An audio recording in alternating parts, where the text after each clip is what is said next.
Thank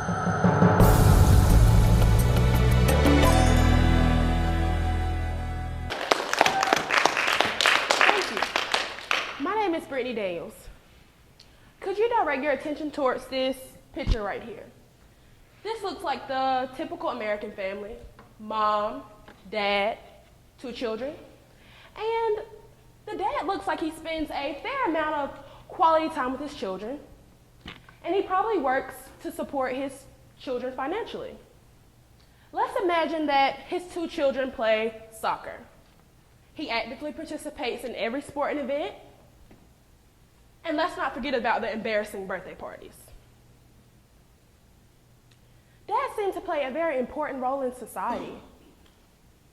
I'm not saying all of you, but can most of you relate to this family? Do any of you have a great father-son or great father-daughter relationship? But did you know that there are 64.3 million fatherless teens and children across the nation? Children and teens who grew up with a father because they were never in their life because of alcohol or drug abuse, or they left because of a divorce. My job is to educate you on this overlooked epidemic in our society, the effects of teens without proper parenting. Many of these teens are often misjudged, and a lot of them are talked about. So let me start my discussion. I'm going to start with divorce. Divorce has become a normal part of society. Celebs do it all the time. You hear about it in social media. It was different in the 1960s. Divorce was viewed as ethnical. It wasn't valued during that time period.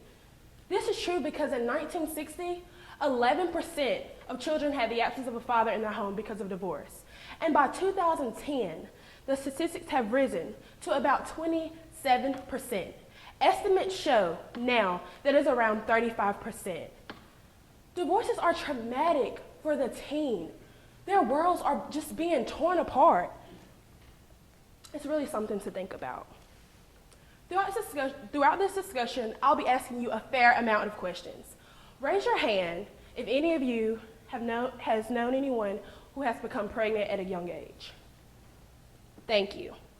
It is proven that young girls become sexually active earlier when there is not a dominant male father figure in their life. One crazy statistic is that girls are 111% more likely to have children as teenagers when there is not a dominant male father figure in their lives. Look at the bigger picture. They don't have any education. Some of them don't have any financial support. They can't even take care of themselves. And I would like to say that the children are the most innocent victims of them all. Think about that, ladies and gentlemen. You hear about it on the news, the big uh-oh of society, crime. Teenagers, young adults, they do it all the time.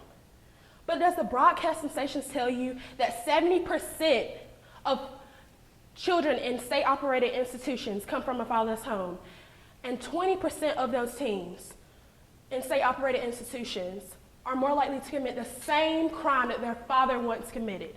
What kind of impact are these fathers leaving on their children?